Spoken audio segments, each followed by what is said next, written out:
문재인 정부 출범 후 사실상 첫 국정감사가 내일이면 거의 마무리됩니다. 비리 유치원 명단 공개와 공공기관 고용 세습 등 의미 있는 문제 제기가 있었지만 전반적으로는 여전히 구태를 벗어나지 못했다는 평가가 나오고 있습니다. 국정감사 정리와 남은 일정까지 자세히 알아보겠습니다. 우철희 기자. 네, 국회입니다. 네, 이번 국감에서 아무래도 사립유치원 비리 그리고 공공기관 채용 특혜 의혹 같은 이슈들이 나오긴 했지만 아쉬운 점도 적지 않았습니다. 공과를 좀 정리해 볼까요?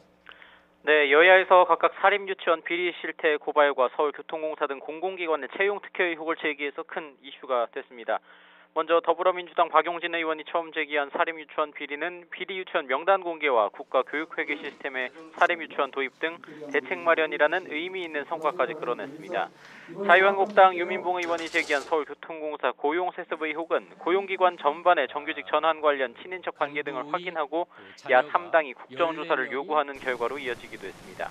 하지만 눈살을 찌푸리게 한 부분도 많았는데요. 기획재정위원회 국감에서는 한국당 심재철 의원의 비인가 자료 유출 의혹을 놓고 여야의 공방이 거듭됐습니다.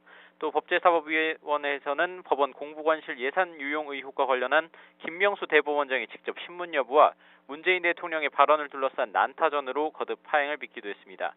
과학기술정보방송통신위원회에서는 드루킹 김동원 씨와 김경수 경상남도지사의 댓글 조작 관련 증인 채택 여부를 둘러싸고 거센 공방이 이어졌습니다.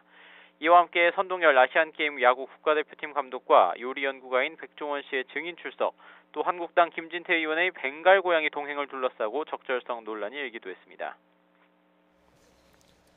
네, 이렇게 국정감사가 내일이면 거의 마무리되는데요. 남아있는 국감 일정도 정리해 주시죠. 네, 내일은 이번 국정감사에서 제기했던 문제들을 재확인하고 대책 마련을 주문하는 종합감사가 법제사법위원회 등 13개 상임위에서 실시가 됩니다. 사실상 내일로 이번 국정감사가 마무리되는 셈입니다. 모레부터는 의원들이 겸임해서 맡고 있는 상임위원회의 국정감사가 진행이 되는데요. 특히 오는 31일 정보위원회의 국가정보원 국감과 다음 달 6일 대통령 비서실에 대한 국감에서는 평양 공동선언과 남북 군사합의서 비준 등 최근 남북 관계가 큰 쟁점이 될 전망입니다. 국정감사가 끝난 다음 달 초부터는 본격적인 예산 정국이 시작됩니다. 하지만 사법농단 관련 특별재판부 설치와 공공기관 채용 비리 국정조사, 그리고 평양 공동선언 비준 논란 등 굵직한 현안을 둘러싸고 여야의 갈등의 골이 더욱 깊어져서 국정감사 이후 전국의 긴장감은 더 높아질 것으로 전망됩니다. 지금까지 국회에서 YTN 우철입니다.